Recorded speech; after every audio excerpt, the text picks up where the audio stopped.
नमस्कार दोस्तों, सोमवंशी क्लासेस में आपका स्वागत है। तो दोस्तों, आज हम लोग विगत वर्षों के प्रश्नों पे चर्चा करेंगे जो समसामयिक संदर्भ पर आधारित हैं। तुम्हारा जो पहला प्रश्न है कि निम्नलिखित कथनों पर विचार कीजिए। पहला कथन है कि रिक्टर स्केल एक लघुगणकीय मापक्रम है। रिक्टर स्केल क्या है? लघुगणकीय मापक्रम है तथा इसके फलस्वरूप परिमाण मात्रक में 1 की वृद्धि आयाम के लिए 10 के गुणक को निरूपित करती है। दूसरा कथन है रिक्टर स्केल में प्रत्येक पूर्णांक पठन पर ऊर्जा पूर्ववर्ती पूर्णांक पठन ऊर्जा के 100 गुना होती है। इनमें से हमको बताना है कि उपरोक्त कथनों में से कौन सा या से सही हैं। इसमें ऑप्शन है केवल एक, केवल दो, दोनों, न ही एक और न ही दो। तो यहाँ पर जो इसका उत्तर हो जाएगा, इसमें कथन एक, केवल कथन एक ही सही है, तो इसका आंसर ए हो जाएगा। इसका आंसर क्या हो जाएगा दोस्तों? ए हो जाएगा। ठीक है, अब यहाँ पे हम इसकी व्याख्या भी देख लेते हैं। इसमें दोस्तों हम आपको प्रश्नों के उत्तर तो बताएंगे ही, साथ में सारा इसका व्याख्यात्मक रूप भी बताएंगे। तो एक प्रश्न रिलेटेड आपके जो भी कंसेप्ट होंगे सारे क्लियर हो जाएंगे और इससे रिलेटेड कोई भी एग्जाम में अगर प्रश्न पूछा जाता है तो आपका कभी गलत नहीं हो सकता अगर आप प्रश्न के साथ व्याख्या भी पढ़ लेंगे तो चलिए देखिए इसकी व्याख्या। इसमें है रिक्टर स्केल भूकंप की तीव्रता। भूकंप की तीव्रता यानी परिमाण मापने का एक लघुगणकीय पैमाना है। यह भूकंपी तरंगों के आयाम को मापता है, यानी यह क्या करता है? भूकंपी तरंगों के आयाम को मापता है। यह एक लघुगणकीय पैमाना है जिसका अर्थ है कि पैमाने पर एक इकाई की वृद्धि का मतलब है भूकंप की ऊर्जा में लगभग 32 गुना की वृद्धि हुई है और आयाम 10 गुना बढ़ जाता है। और इसे 1935 में चार्ल्स एफ रिक्टर और बेनो गुटेनबर्ग ने इसको विकसित किया था। तो आप यहाँ पर इसको अच्छे से याद रखिए। चलिए दूसरा प्रश्न है हमारा, तिब्बत के पठार की समुद्र तल से औसत ऊंचाई कितना है? यानी तिब्बत के पठार की समुद्र तल से ऊंचाई कितना है? इसमें है 2 किलोमीटर, 3 किलोमीटर, 4 किलोमीटर और 5 किलोमीटर। तो इसका सही उत्तर हो जाएगा ऑप्शन डी, यानी 5 किलोमीटर। कितना हो जाएगा? 5 किलोमीटर। अब यहाँ पे हम लोग इसकी व्याख्या भी देख लेते हैं और आप लोगों से एक निवेदन है कि अगर हमारा यह प्रयास आपको अच्छा लग रहा है तो आप लोग इस चैनल को लाइक और सब्सक्राइब अवश्य कर दें। ठीक है, तो चलिए देखिए इसका उत्तर हो जाएगा, इसका उत्तर डी है, यानी 5 किलोमीटर। अब इसकी हम व्याख्या देख लेते हैं। तिब्बत का पठार दुनिया का सबसे ऊंचा और सबसे बड़ा पठार है जिसे दुनिया की छत भी कहा जाता है। यह हिमालय और कुनलुन पहाड़ों जैसी विशाल पर्वत श्रृंखलाओं से घिरा हुआ है। तो आप यहाँ पे याद रखिए कि जो तिब्बत का पठार है किन पर्वत श्रृंखलाओं से घिरा हुआ है? हिमालय और कुनलुन। ठीक है, और समुद्र तल से लगभग इसकी 4500 मीटर औसत ऊंचाई पर स्थित है। यानी इसकी समुद्र तल से जो औसत ऊंचाई है 4500 किलोमीटर है, 4500 मीटर है, लेकिन ऑप्शन में वहाँ पे देखिए मीटर में नहीं दिया था, किलोमीटर। तो 4500 मीटर जो है लगभग 5 किलोमीटर के अप्रॉक्स है, इसलिए हमारा ऑप्शन वहाँ पे 5 किलोमीटर हो जाएगा। आगे इसका जो क्षेत्रफल है, इसका क्षेत्रफल कितना है? 25 लाख वर्ग किलोमीटर है और यह कई प्रमुख नदियों का उद्गम स्थल भी है, यानी यहाँ से बहुत सारे प्रमुख नदियाँ निकलती हैं। इसे एशिया का जल मीनार, ये देखिए इम्पॉर्टेंट पॉइंट है, यानी एशिया का जल मीनार किसे कहा जाता है? तिब्बत के पठार को। इसका निर्माण इंडो ऑस्ट्रेलियन प्लेट के यूरेशियन प्लेट से टकराने के कारण हुआ है। तो यह भी बहुत ही इम्पॉर्टेंट पॉइंट यहाँ पे आपका बन जाता है। पूछा जा सकता है कि जो तिब्बत का पठार है इसका निर्माण कैसे हुआ? यानी इंडो ऑस्ट्रेलियन प्लेट के यूरेशियन प्लेट के टकराने से इसका निर्माण हुआ। तो यह इसका विस्तृत व्याख्या रहा। ठीक है, अगला क्वेश्चन हम देखेंगे। अगला क्वेश्चन है ज्वालामुखी पर्वत माउंट सेंट हेलेन, यानी जो ज्वालामुखी पर्वत माउंट सेंट हेलेन कहाँ पर स्थित है? चिली, जापान, फिलीपींस, संयुक्त राज्य अमेरिका।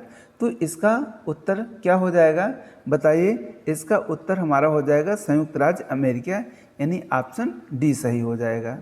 ठीक है, अब इसके बारे में हम थोड़ी सी व्याख्या देख लेते हैं कि 18 मई 1980 को माउंट सेंट हेलेंस अपने प्रमुख विस्फोट के लिए कुख्यात है, जो अमेरिकी इतिहास में सबसे घातक और सबसे अधिक आर्थिक रूप से विनाशकारी ज्वालामुखी घटना है। तो इससे स्पष्ट हो गया कि ये जो माउंट सेंट हेलेन है यह कहाँ पर है? अमेरिका में है, क्योंकि यहीं पर इसका विस्फोट 18 मई 1980 को हुआ था, जिससे बहुत अधिक नुकसान हुआ था अमेरिका के इतिहास में। तो चौथा प्रश्न हमारा है कि निम्नलिखित भूवैज्ञानिक परिघटनाओं पर विचार कीजिए। यहाँ पर कुछ वैज्ञानिक परिघटनाएं दी गई हैं, इन पर विचार करना है। भ्रंश का विकसित होना, भ्रंश के साथ गतिशीलता, ज्वालामुखी उद्गार द्वारा उत्पन्न प्रतिघात और चट्टानों का वलन। इसमें पूछ रहे हैं कि उपयुक्त कथनों में से भूकंप के कारण कौन से हैं, यानी किसके कारण भूकंप उत्पन्न होता है यहाँ पर। तो यहाँ पे देखिए ऑप्शन क्या दिए गए हैं, यानी कथन 1, 2 और 3, 2 और 4, 1, 3 और 4, 1, 2, 3 और 4। ठीक है, तो इसका उत्तर क्या हो जाएगा दोस्तों? इसका उत्तर डी हो जाएगा, यानी इसमें 1, 2, 3 और 4 चारों कथन भूकंप के उत्पन्न होने के लिए उत्तरदायी हैं। ठीक है, इसकी हम व्याख्या भी देख लेते हैं। भूकंप का मुख्य कारण विवर्तनिक प्लेटों यानी टेक्टोनिक प्लेट्स की गति है। जब ये प्लेटें एक दूसरे पर दबाव डालती हैं तो अचानक खिसकने से बड़ी मात्रा में ऊर्जा निकलती है, जिससे भूकंप आता है। अन्य कारणों में ज्वालामुखी का फटना, परमाणु विस्फोट और खनन आदि इसमें शामिल हैं। ठीक है, अगला क्वेश्चन है हमारा, विक्टोरिया जलप्रपात किस नदी से संबद्ध है? विक्टोरिया जलप्रपात किस नदी से संबद्ध है? यहाँ पे 4 ऑप्शन दिए गए हैं। पहला ऑप्शन अमेजन, दूसरा मिसौरी, तीसरा है सेंट लॉरेंस और चौथा है जाम्बेजी। तो इसका सही आंसर ऑप्शन डी हो जाएगा। विक्टोरिया जलप्रपात यानी जाम्बेजी नदी पर स्थित है। अब इसकी व्याख्या हम लोग देख लेते हैं। देखिए, विक्टोरिया जलप्रपात जो है अफ्रीका के जाम्बिया और जिम्बाब्वे की सीमा पर जाम्बेजी नदी पर स्थित एक विशाल जलप्रपात है। इसे दुनिया का सबसे बड़े झरनों में से एक माना जाता है, जिसकी चौड़ाई 1708 मीटर और ऊंचाई 108 मीटर है। स्थानीय लोग इसे मोसी ओवा तुन्या क्या कहते हैं? मोसी ओवा तुन्या यानी धुआं जो गरजता है, इसका स्थानीय नाम है, क्योंकि इससे उठने वाली जो धुंध होती है वो 40 किलोमीटर दूर से ही देखी जा सकती है। और इसमें देख लीजिए, यह 5 अलग अलग झरनों से मिलकर बना है। कौन कौन से झरने हैं? पूर्वी कैटरेक्ट, रेनबो फॉल्स, हार्श शू फॉल्स, मेन फॉल्स और डेविल्स कैटरेक्ट। ये 4 झरने हैं जिनसे मिलकर के विक्टोरिया जलप्रपात बना हुआ है। इसे पहली बार 1855 में यूरोपीय खोजकर्ता डेविड लिविंगस्टोन ने देखा और महारानी विक्टोरिया के नाम पर इसका नाम रख दिया। और 1889 में इसे यूनेस्को की विश्व धरोहर स्थल घोषित किया गया। ठीक है, तो आप यहाँ से इसको याद रखिए, इतने पॉइंट। अगला प्रश्न है हमारा छठवां प्रश्न है, भूकंप के बारे में निम्नलिखित कथनों पर विचार कीजिए। यहाँ पर कुछ भूकंप से रिलेटेड कथन दिए गए हैं, इस पर हमको विचार करना है। इसमें पहला कथन है, भूकंप की तीव्रता को मर्केली स्केल से मापा जाता है। भूकंप का मैग्नीट्यूड विमुक्त ऊर्जा की माप है। भूकंप का मैग्नीट्यूड भूकंपी तरंगों के आयाम के सीधे मापनों पर आधारित है। ठीक है, और यहाँ पे हम देखते हैं चौथा है, रिक्टर स्केल में हर पूर्णांक विमुक्त ऊर्जा के परिणाम से 100 गुनी वृद्धि को निर्देशित करता है। तो देखिए यहाँ पर जो कथन है, ये तो गलत है। इसके पहले अभी हम लोगों ने पढ़ा 100 गुनी नहीं होगा, यहाँ पर 32 गुनी होगा, तो इसका मतलब चौथा कथन गलत है। तो इसमें हमारा ऑप्शन क्या हो जाएगा? देखिए 4 ऑप्शन दिए गए हैं। पहले में है 1 2 3 2 3 4 4। देखिए इसमें 4 है, वो तो नहीं हो सकता, ठीक है। और यहाँ पे या तो ए होगा या तो डी होगा, जबकि पहला और दूसरा दोनों कथन सही है, तीसरा भी सही है, इसलिए ऑप्शन हमारा ए सही हो जाएगा, ठीक है। अगला है, इसकी थोड़ा सा हम व्याख्या देख लेते हैं। मर्केली स्केल की मुख्य विशेषता है, यह भूकंप के प्रभाव को मापता है, जिसे रोमन अंकों में 1 सबसे कम और 12 सबसे विनाशकारी तक दर्शाया जाता है। यह भूकंप मापी उपकरणों के आने से पहले आए भूकंपों का अध्ययन करने के लिए बहुत उपयोगी था। आम लोगों के लिए छत की मात्रा और भूकंप को महसूस करने के तरीके का वर्णन करना आसान बनाता है। यह एक गुणात्मक पैमाना है, जिसका अर्थ है कि यह माप से अधिक विवरण पर आधारित है। 1902 में ग्यूसेप मर्केली ने इसको विकसित किया था। बाद में इसे हैरी वुड और फ्रैंक न्यूमैन द्वारा 1931 में संशोधित करके इसको क्या नाम दिया गया? मर्केली तीव्रता पैमाना बनाया गया था, ठीक है। तो आप इसको याद रखिए, ये भी सारे इम्पॉर्टेंट पॉइंट हैं। अगला क्वेश्चन है हमारा, निम्नलिखित कथनों पर विचार कीजिए। अधिकांश मैग्मा द्रव, ठोस एवं गैस का मिश्रण है। अधिकांश मैग्मा जो है द्रव, ठोस एवं गैस का मिश्रण है, ये तो सही है। जल, वाष्प एवं कार्बन डाइऑक्साइड मैग्मा में घुली प्रमुख गैसें हैं, ठीक है। बेसाल्टिक मैग्मा सिल्किक मैग्मा से अधिक गर्म होता है। और अगला कथन है, परतदार चट्टानों के बीच क्षैतिज स्थिति में पिंडित मैग्मा को डाइक कहा जाता है। इसमें हमको बताना है कि इसमें कौन कौन से कथन सही हैं।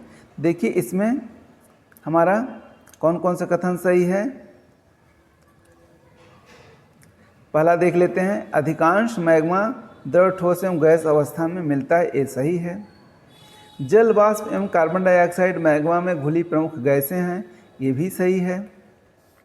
बेसाल्टिक मैग्मा सिल्किक मैग्मा से अधिक गर्म होता है, हमारा यह भी कथन सही है, ठीक है। परतदार चट्टानों के बीच क्षैतिज स्थिति में पिंडित मैग्मा को डाइक कहते हैं, ये गलत है। इसका मतलब हमारे कथन 1, 2 और 3 सही हैं, अतः इसका विकल्प ए सही हो जाएगा। तो कौन सा विकल्प सही हो जाएगा? इसका विकल्प 1 सही हो जाएगा, ठीक है। अगला क्वेश्चन है हमारा 8वां, परतदार चट्टानों के विषय में निम्नलिखित कथनों पर विचार कीजिए। यानी यहाँ पे परतदार चट्टानों के विषय में कुछ बातें कही गई हैं, इनको हमको देखना है कि इसमें कौन कौन सी बातें सही हैं। पहला है, परतदार चट्टानें पृथ्वी की सतह पर जलीय तंत्र द्वारा निर्मित होती हैं, ठीक है।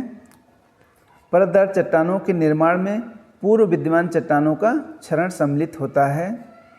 तीसरा कथन है, परतदार चट्टानों में जीवाश्म होते हैं और परतदार चट्टानें विशिष्ट रूप से परतों में पाई जाती हैं। इसमें से कौन कौन से कथन सही हैं हमको बताना है। 1, 2, 1 और 4, 2, 3, 4, 1, 2, 3 और 4। तो यहाँ पे देखिए इसमें सभी कथन सही हैं। परतदार चट्टानें पृथ्वी की सतह पर जलीय तंत्र द्वारा निर्मित होती, ये भी सही है। परतदार चट्टानों के निर्माण में पूर्व विद्यमान चट्टानों का क्षरण सम्मिलित होता है, यह भी सही है। और परतदार चट्टानों में जीवाश्म होते हैं, यह भी सही है। और परतदार चट्टानें विशिष्ट रूप से परतों में पाई जाती हैं, यह भी सही है। इसका मतलब यहाँ पे हमारे चारों कथन सही हैं, अतः विकल्प हमारा कौन सा हो जाएगा? विकल्प डी सही हो जाएगा, ठीक है। अगला क्वेश्चन है हमारा, ज्वालामुखी उद्गार नहीं होते हैं बाल्टिक सागर में, काला सागर में, कैरिबियन सागर में और कैस्पियन सागर में। तो जो ज्वालामुखी उद्गार हैं ये यहाँ पे बाल्टिक सागर में नहीं होते हैं, अतः इसका ऑप्शन ए सही हो जाएगा, ठीक है।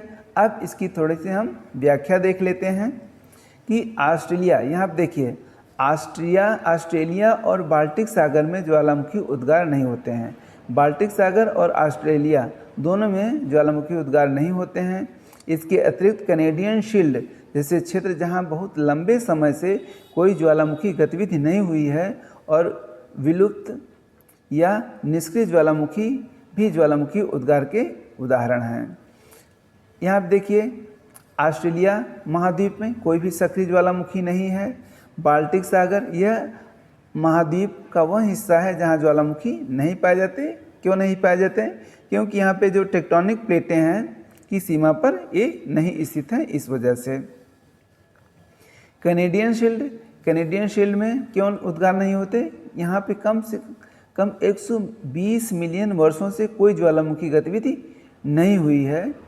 विलुप्त या निष्क्रिय ज्वालामुखी यानी ऐसे ज्वालामुखी जो भविष्य में फटने की उम्मीद नहीं करते हैं, जैसे कि गुजरात का धीनोधर पहाड़ी पर स्थित ज्वालामुखी, तो ये ऐसे ज्वालामुखी हैं जहाँ पर उद्गार नहीं होते हैं।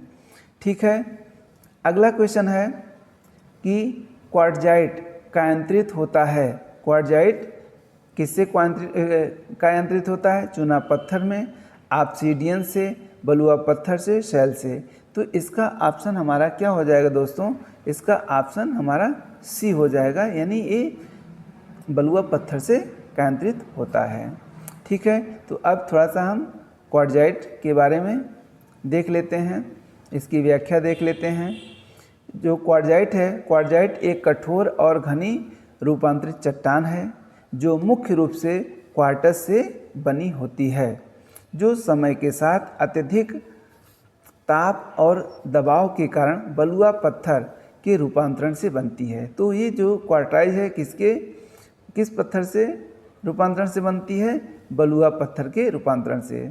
यह अपनी असाधारण कठोरता, स्थायित्व और खरोंच प्रतिरोध के लिए जानी जाती है, यानी ये बहुत कठोर होती है, स्थायी होती है और इसमें किसी प्रकार का खरोंच नहीं लगता है।